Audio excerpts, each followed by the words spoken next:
Austria sticks to Euro Sky Shield under moderate coalition government. Austria will remain in the European Sky Shield initiative and increase its defense expenditures to 2% of the country's GDP annually under a new government, the incoming coalition announced on Thursday. Previously it had appeared as though Austria would exit the German-founded Sky Shield air defense project under a far-right government. The negotiations between the extreme right Freedom Party and the Conservative People's Party have since failed, paving the way for a more moderate coalition. Elections were held in September of 2024.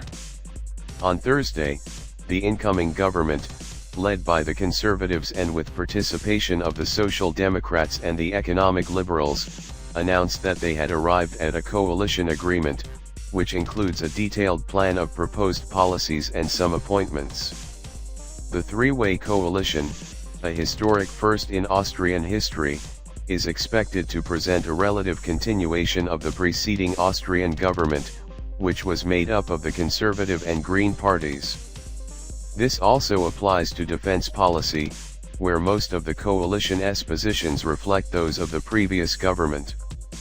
The chancellorship will remain with the Conservative People's Party, though it was unclear at the time of writing whether the defense ministry, too, would remain the People's Party's domain. Under the previous government and Defense Minister Claudia Tanner, Austria had decided to join the European Sky Shield initiative, which to date counts 23 countries stretching in a continuous block from Scandinavia to Turkey. The military initiative seeks to coordinate the procurement and interoperability of air defense systems among its members to protect against the threat of Russian missiles and drones.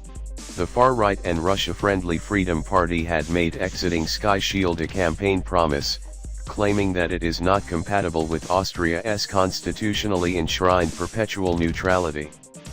With the Eurosceptic party in charge, it was also expected that Austria would be a stumbling block for consensus in the European Union and would drop or significantly reduce its support from Ukraine on the international stage.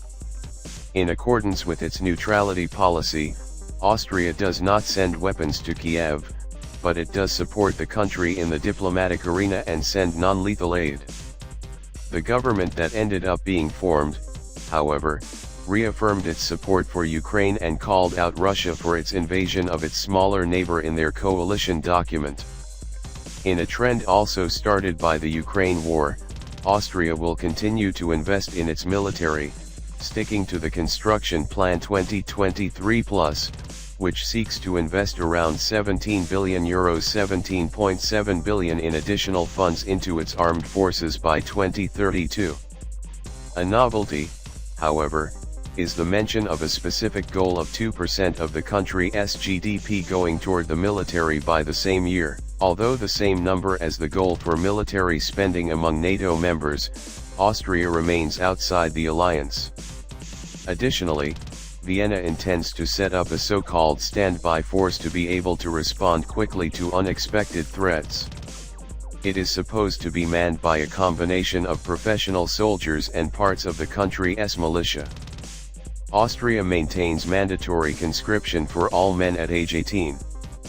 Another major piece of news is expected in the near future, with the government reiterating their intention of phasing out the country's fleet of 15 Eurofighter Typhoons, which currently form the backbone of the Alpine Republic's Air Force.